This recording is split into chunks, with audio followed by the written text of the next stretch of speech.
Hi, my name is Gabe Sinclair. Gabe Sinclair just represents me, I feel like, in the purest form.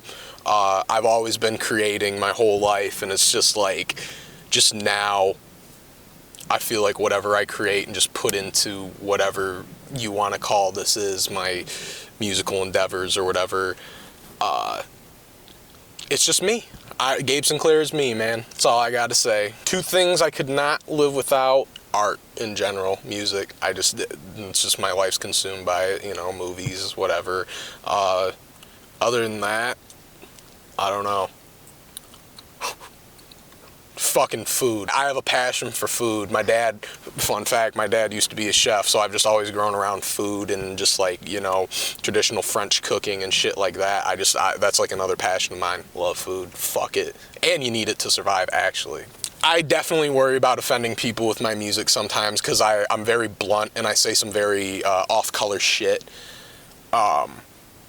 We live in such a... You live in such a PC We culture. live in such a trying time where you don't know who you're gonna offend. I don't really care if you're offended. It's just like my own personal beliefs sometimes. Like, I say some shit and I'm like, I feel like that may offend someone like myself, but at the same time I'm like, fuck it. If you don't like it, you don't have to listen to it. Live your life, man. Do whatever you want. I definitely found my sound just by being exposed to so many different things through my life. I mean, it's funny because I don't really nowadays, or growing up even, I never even really listened to a lot of rap. I mean, I do sometimes, but my big influences are like My Bloody Valentine, the Deftones, Daniel Johnston, Brand New, Lil Ugly Mane for a sense of rap. I was really into like the funk type shit, PHONK.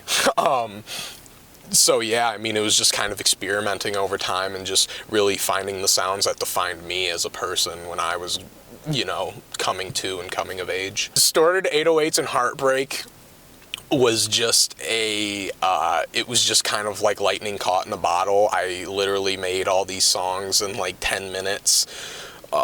They were just, I just wanted something that would be like emotionally jarring in a sense, but not even like a real, I wasn't even trying to capture like a specific moment that inspired me to make these things. I just wanted to just make some shit that sounded like,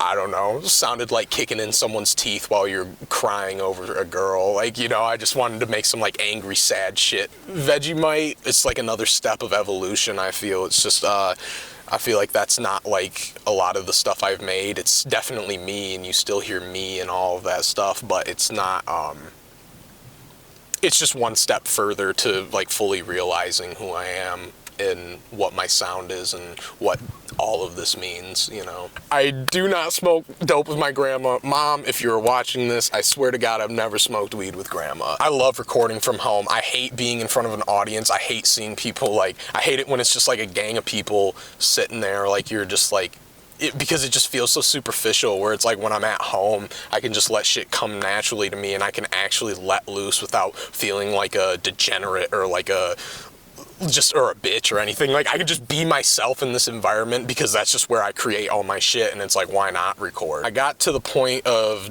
making all of my own shit just by pretty much, I downloaded Fruity Loops early in high school because some of my friends used it, and I just fucked around until I got it, and I'm still to this day learning how to use new things on it.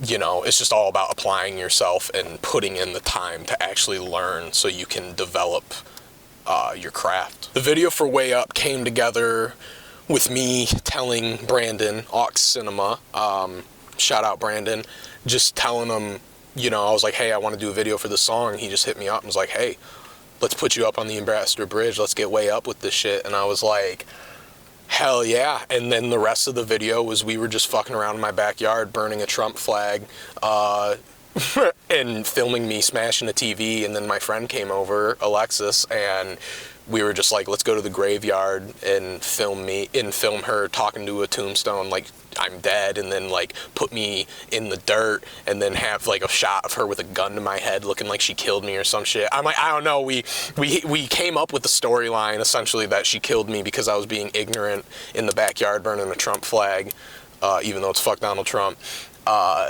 And then she was bringing me back to life in the graveyard, and then the bridge shot was just like, fuck you, I'm way up. Fuck it all. Like, it all just came together naturally, and it was beautiful. My songwriting process depends on what I'm trying to go for. If I'm trying to go for something more serious, or, you know, something with a more engaging tone, I usually have to sit there and I contemplate every word I want to use, because I want to extract a certain feeling out of someone. But if I'm just making like a turn up song, I'm just sitting there thinking about what is just some like crazy ass shit I can say over a beat that slaps. But I love it. I love every minute of it, because it's a very specific process that I feel like it's different for every single person, and it's kind of hard to put into words sometimes. Be yourself, fuck everybody else.